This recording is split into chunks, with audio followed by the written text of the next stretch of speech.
La Direction générale des impôts et la Direction générale des douanes et assises, en collaboration avec la coordination estudiantine de l'Institut supérieur des commerces, ont organisé une conférence sur la vulgarisation de la taxe sur la valeur ajoutée.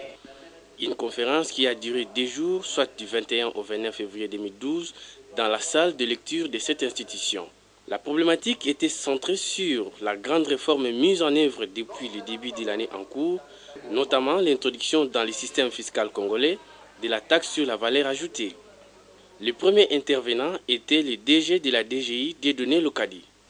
Nous allons tabler notre intervention sur le contexte général de la réforme de la fiscalité indirecte dans notre pays.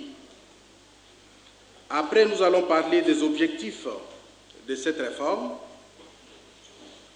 Nous pourrons reprendre quelques mesures préparatoires à l'introduction de la TVA.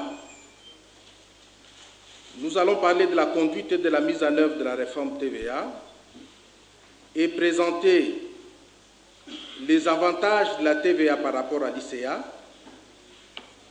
Et par la suite, nous allons parler des grands principes de la législation congolaise en matière de TVA. Et nous essaierons de relever quelques principales mesures d'application qui ont été prises et les mesures d'encadrement. L'idée de cette réforme remonte à partir des années 2001-2002, c'est-à-dire dès l'entrée au pouvoir de l'actuel chef de l'État. Parce qu'à cette époque, vous vous rappelez, le président de la République, l'actuel président de la République, venait d'arriver aux affaires et le premier gouvernement qui a été constitué a sollicité une mission d'assistance technique de la part du Fonds monétaire international. Cette mission de diagnostic des régies financières ressort principalement de 2 constats, souligne Dieudonné Lokadi. C'est principalement la faiblesse de la pression fiscale dans notre pays.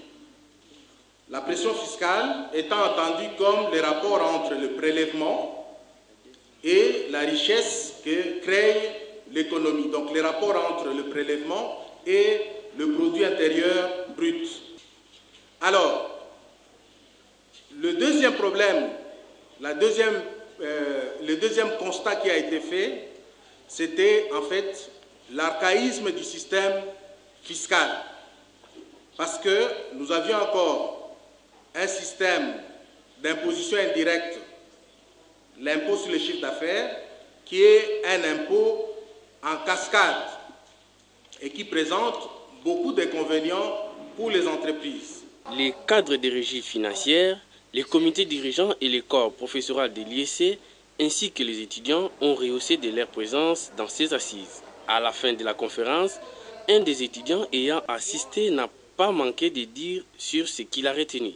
Ils nous ont expliqué la différence au fait entre l'ICA et la TVA. Donc l'ICA était un impôt cumulatif. Donc ça entrait dans le mode de calcul du prix de revient, qui n'est pas le cas pour la TVA. Donc la TVA, c'est juste pour le consommateur final qui doit supporter cette charge qui revient à l'État. La TVA n'entraîne pas la hausse des prix et services, mais elle est donc une réponse aux préoccupations aussi bien des opérateurs économiques que du pouvoir public congolais.